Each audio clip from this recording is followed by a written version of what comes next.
नमस्कार friends, Marathi serial ॲक्टमध्ये मी तुम्हा सर्वांचं स्वागत करते।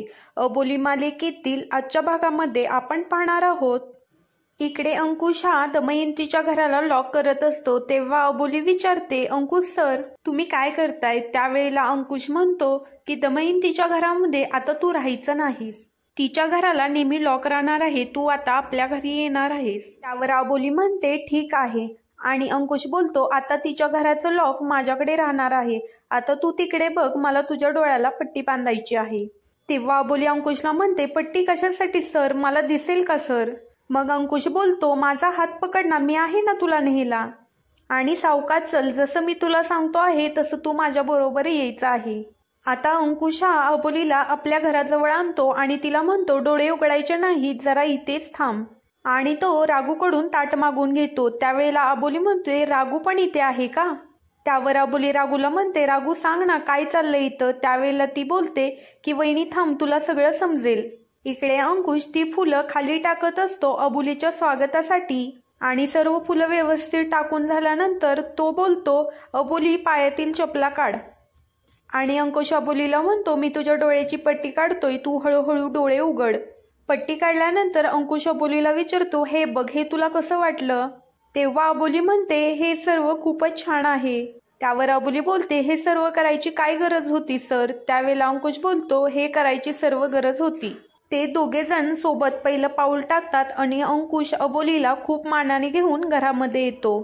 तेव्हा रागू रमाला बोलते हे बघ आई, दादा सगळं साहित्य घेऊन वहिनीचं इकडे आला आहे। तर आजी बोलते अगं बाई माझी नातसून परत आली। एवढ्यात रमा बोलते बरं झालं अंकुश तू अबोलीला आपल्या घरी घेऊन आलास। तेव्हा अबोली बोलते आओ आई असं का बोलताय, मी इथेच तर राहत होती ना।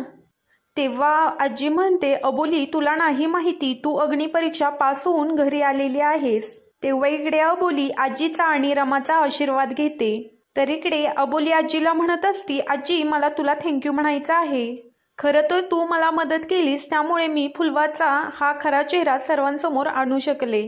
तर इकडे आजी म्हणते तू माझी सून आहे, तुझी नाही मदत करणार तर मी कोणाची मदत करणार? इकडे अबोली म्हणत असते रमा तू खूप काही सहन केलं आहेस। तेव्हा आजी अंकुशला म्हणते तू तिला असं का सोडलं, फुलवाच्या हातात बेड्या का नाही ठोकल्या? त्यावेळेला अंकुश आजीला म्हणतो आजी माझ्याकडे तिच्या बाबतीत कोणतेही पुरावे नाहीत, त्यामुळे मी तिला काही करू शकलो नाही, म्हणूनच मला तिला सोडावं लागलं। एकदा मला तिचे पुरावे सापडले की मी तिला खडी फोडायला जेलमध्ये पाठवणार आहे। अरे बाबा, अबोली आपली सुखरूप आहे ते एक ठीक आहे, बाकीचं आपल्याला काही सुद्धा नको। फुलवाचा साया सुद्धा आता आपल्या घरावरती मला नको आहे, तिचा आपल्याला आता आपल्या घरामध्ये सुद्धा नाव घ्यायचं नाही। त्यावर आजी बोलते ते आता जाऊ दे, माझा वाढदिवस साजरा करायचा आहे ना चाळीमध्ये। इकडे आजीला परत पुन्हा छान तयार केली जाते। तेवढ्यात रमाला फोन येतो आणि रमा फोनवर बोलते की आता एवढ्यातच निघायचं आहे का? ठीक आहे मी विचारते आणि निघते। आणि इकडे रमा म्हणत असते आई तुम्हाला माहित आहे ना माझी मैत्रीण सुनीता, तिच्या सुनेच्या पोटामध्ये दुखतंय, तिला 9वा महिना चालू आहे, तिला हॉस्पिटलमध्ये घेऊन जायचं आहे, पण तुमचा वाढदिवस सुद्धा आहे। त्यावर अबोली म्हणते आई तुम्ही जा, आम्ही आहे ना आजी बरोबर। तेवढ्यातच अंकुश येतो आणि अंकुश म्हणतो रमा कुठे चाललीयस? तेव्हा रमा अंकुशला सांगू लागते अरे ती माझी मैत्रीण आहे ना सुनीता, तिच्या सुनीची डिलिव्हरी होणार आहे, तिला 9वा महिना आहे, तेव्हा मी तिच्यासोबत हॉस्पिटलला जाते। तेव्हा अंकुश म्हणतो मी येऊ का सोडायला? तेव्हा रमा बोलते नको, तुझी इथं जास्त गरज आहे। आजीला छान तयार केलेलं असतं आणि तिला बाहेर आणलं जातं। सगळेजण टाळ्या वाजून आजीचं स्वागत करतात आणि आजी नावाचा खूप छान केक आणलेला असतो आणि आजी सर्व बघून खूप आनंदित होते। आजी सर्वांचा हात पकडते आणि केक कट करते। सगळे चाळीतले लोक आजीसाठी टाळ्या वाजवतात आणि शुभेच्छाही देतात। आता आजी म्हणते केक कट करून झालेला आहे रागू, आता एक छानसं गाणं लाव। आता रागू गाणं लावते आणि सगळे डान्स करत असतात। इकडे अबोली अंकुशला बाजूला घेते आणि म्हणते सर क्रीम क्रीम। तेव्हा अंकुश म्हणतो क्रीमचा केक आहे ना, खूपच छान होता केक। तेव्हा अबोली म्हणते नाही सर तुमच्या इथे क्रीम लागलीये। तेव्हा अंकुश अबोलीला म्हणतो मी पुसतो रुमालीने। तेव्हा अबोली म्हणते तुम्ही कशाला पुसताय, मीच पुसते, तुम्ही सगळीकडे कराल। तेव्हा अंकुश म्हणतो कशाने पुसणार आहे? तेव्हा अबोली म्हणते पदराने। आणि जेव्हा अबोली पदराने क्रीम पुसत असते तेव्हा अंकुश आणि अबोली खूप एकमेकांकडे प्रेमाने बघत असतात. तर इकडे अबोली रात्रीची खूप प्रेमाने अंकुशकडे बघत असते आणि अंकुश अबोलीकडे बघत असताना अबोली विचारते, काय बघताय सर? तेव्हा अंकुश म्हणतो, मी तुझ्या चेहऱ्यावरचा इनोसन्स बघतोय. तेव्हा अंकुश बोलतो, मी तुझ्या चेहऱ्यावरचा इनोसंटपणा बघतो. इकडे अबोली बोलते, अच्छा. तर अंकुश तिला म्हणत असतो, अंकुश म्हणतो, मी तुला प्रॉमिस करतो की आपल्या दोघांच्या मध्ये आता कधीच कोण तिसरं येणार नाही. आणि तेवढ्यातच अंकुशला मुन्नाचा कॉल येतो आणि अंकुश म्हणतो, अच्छा, मला कधी यायचं आहे? मी लगेच निघतो. तेवढ्यात अबोली म्हणते, काय झालं सर? तेवढ्यात अंकुश म्हणतो की मला काम आहे, मला निघावं लागेल, खूपच अर्जंट आहे. आणि अंकुश उठत असताना अबोलीच्या मंगळसूत्रामध्ये त्याचा हात अडकतो आणि तिचं मंगळसूत्र तुटून खाली पडतं. मंगळसूत्र तुटल्यामुळे अबोली खूप टेन्शनमध्ये येते आणि अंकुश तिला म्हणतो, सॉरी माझ्यामुळे ते तुटलं. तेव्हा अबोली अंकुशला म्हणते, सॉरी कशाला म्हणताय सर, पण जायलाच हवंय का? तो म्हणतो, हो, खूपच महत्वाचं आहे आणि मला जावंच लागणार. मी चेंज करतो आणि लगेच निघतो. इकडे अबोली खूपच टेन्शनमध्ये आलेली असते आणि ती म्हणते, सर मी पण येऊ का तुमच्या बरोबर? अगं इन्फॉर्मल तो माहिती देणार आहे, तो तुझ्याकडे कसा देईल? मग मी येते तुमच्यासोबत. अंकुश म्हणतो, तू काळजी करू नकोस, मी येईल ना लगेच. आणि हो, तुझं गळ्यातलं सुद्धा मी उद्या लगेच नीट करून आणेल. आणि इकडे अबोलीला खूपच टेन्शन आलेलं असतं. अंकुश हा घराच्या बाहेर पडतो तर अबोली मागून जाते आणि म्हणते, सर जायलाच हवंय का? अंकुश अबोलीला म्हणतो, अगं मी नेहमीच जातोय ना, कशाला तू एवढी काळजी करतेस? आणि मला जावंच लागणार आहे, तू काळजी करू नको, मी लवकरात लवकर परत माघारी येतो. ठीक आहे, असं बोलून अंकुश तिथून निघून जातो. अबोली ही देवासमोर हात जोडून उभा राहिलेली असते आणि अंकुशनी लवकर परत घरी यावं म्हणून प्रार्थना करत असते. तिथं एक मंगळसूत्र असते, ती आपल्या गळ्यामध्ये घालते आणि देवाला सांगत असते, माझ्या मंगळसूत्रावर आणि माझ्या नवऱ्यावर जे काही संकट येणार आहे ते दूर होऊ दे रे देवा, असं म्हणून ती देवाकडे अंकुशसाठी प्रार्थना करत असते. तर इकडे अंकुश आलेला असतो आणि मुन्नाला आवाज देत असतो, पण तिथे मुन्ना नसतो. अंकुश सारखा फोन करत असतो पण मुन्ना फोन पण रिसीव्ह करत नसतो. तर आता इकडे अबोली ही अंकुशची वाट बघत बाहेर उभा राहिलेली असते. तेवढ्यात रमा येते आणि रमा अबोलीला म्हणते की काय ग अबोली, एवढ्या उशीर का बाहेर उभी राहिली आहेस?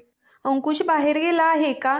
त्यावर अबोली बोलते, हो ना, त्यांना काहीतरी काम आलं आहे त्यामुळे ते बाहेर गेले आहेत. त्यावर रमा बोलते, अगं तो पहिल्यांदा गेलाय का? त्याचं काहीतरी महत्वाचं काम असेल त्यामुळे तो गेलाय ना, चल आतमध्ये चल. तर ती बोलते, नाही आई, मी थोडा वेळ बाहेरच उभा राहते. तर आता इकडे अबोली ही अंकुशची वाट बघत बाहेरच उभा राहिलेली असते आणि अंकुश हा मुन्नाची वाट बघत उभा राहिलेला असतो. आता अंकुश हा मुन्नाला कॉल करतो आणि म्हणतो, काय रे मुन्ना, कुठे आहेस? मी किती उशीर झालं तुझ्या फोनची वाट बघतोय आणि तुला फोन करतोय, तू फोन का उचलत नाहीयेस? तर मुन्ना अंकुश सरांना बोलतो की ज्या माणसाबद्दल मी तुम्हाला माहिती देणार होतो त्या माणसाला माझ्याबद्दल कळालेलं आहे, त्यामुळेच मी इथे लपून बसलेलो आहे. अंकुश म्हणतो, कुठे आहेस तू? मी तिथेच आहे. तर अबोली इकडे वाट बघत बाहेरच उभा राहिलेली असते. पाठीमागून आजी येते आणि अबोलीला हाक मारते. तर अबोली म्हणते, आजी तू इथे काय करते, झोपली नाहीस का? आजी म्हणते, मी पण तुला तेच विचारते, तुला झोप येत नाही का? त्यावर अबोली म्हणते, अंकुश सर बाहेर गेलेले आहेत. त्यावर आजी म्हणते, अगं काय झालं, त्याचं ते कामच आहे आणि पोलीसवाला आहे ना तू, आणि तू त्याची बायको आहे ना, मग असं घाबरून जायचं नाही. अबोली आजीला म्हणते, पण काळजी वाटतेच ना आई. त्यावेळेला आजी म्हणते, अगं तो अंकुश आहे, अंकुश तो कुणाला घाबरत नाही, चल तू आतमध्ये चल. आता इथे अंकुश हा मुन्नाला भेटण्यासाठी आलेला असतो. तो मुन्ना पुन्हा असा आवाज देतो. एक जोकर सारखे कपडे घालून त्याच्या पाठीमागून एक व्यक्ती येतो आणि अंकुश त्याच्याकडे बघतच राहतो आणि त्याला दिसेनासा होतो. आणि इकडे अबोली झोपलेली असते. अचानक तिला स्वप्न पडतं आणि ती घाबरलेली असते आणि ती बोलते, अंकुश सर अजून कशा आले नाही, त्यांनी आतापर्यंत यायला हवं होतं. आणि ती फोन करत असते तर अंकुशचा फोन स्विच ऑफ येत असतो आणि ती उठत असताना तिचं लक्ष जातं तर तिची बांगडी फुटलेली असते. अबोली ती बांगडी हातात घेते आणि म्हणते, ही तीच बांगडी आहे जी सरांनी माझ्या हातात त्यांच्या हाताने घातली होती. अबोली खूप टेन्शनमध्ये येते आणि ती आता बाहेर येते आणि अंकुशला फोन लावण्याचा प्रयत्न करत असते, पण अंकुशचा फोनच लागत नाही. नंतर समोरून एक गाडी येते आणि शेजारच्या काकू त्यातून उतरतात आणि त्यांचे आजी आजोबा त्यामध्ये असतात. ते उतरून व्हील चेअरवर बसलेले असतात. तर त्या काकी म्हणतात, आई तुम्ही थोडं पुढं व्हा, अबोली का बाहेर थांबले आहे, जरा मी तिला भेटून येते. तर त्या काकी विचारतात, काय ग अबोली एवढ्या रात्री का बाहेर उभी आहेस. तेव्हा अबोली म्हणते, सर अजून आले नाहीत ना, त्यांचीच वाट बघतेय. तेव्हा ती विचारते, तुम्ही एवढ्या रात्री कुठून येताय. अगं माझ्या सासऱ्यांना बरं नाही ना, ते मिरजला असतात, तिथे उपचार होणार नाहीत, म्हणून मी माझ्या सासऱ्यांना आणि सासूला इथे बोलवलं आहे. बघ ना किती रात्र झाली आहे आणि किती लेट आले आहेत, म्हणून मी त्यांना घेऊन घरी आले आहे. त्या काकी सुद्धा अबोलीला म्हणतात की तू पण इथे बाहेर उभी राहू नकोस, अंकुचं कामच तसं आहे, येईल तो, तू जा आणि आराम कर. तर अबोली ठीक आहे म्हणते आणि तिथंच उभे राहते. तर आता आपण पुढील भागामध्ये बघणार आहोत. अबोली ही काकांना विचारत असते, काका अंकुश सरांचा काय पत्ता लागला का, त्यांचा फोन आलाही होता का तुम्हाला, कुठे आहेत ते. तेव्हा काका म्हणतात, आमचा शोध चालू आहे. तेवढ्यातच दरवाजा वाजवल्यासारखा आवाज येतो. तेव्हा शरदराव म्हणतात, हा आवाज कुठून येतोय. तेव्हा काका म्हणतात, हा आवाज इथून येतोय.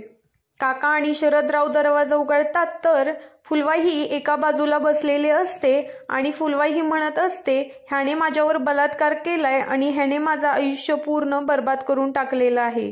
असं बोलल्याबरोबर अबोली ही खूप घाबरून जाते. असेच मालिकेचे अपडेट जाणून घ्यायचे असेल तर चॅनलला सबस्क्राईब करा.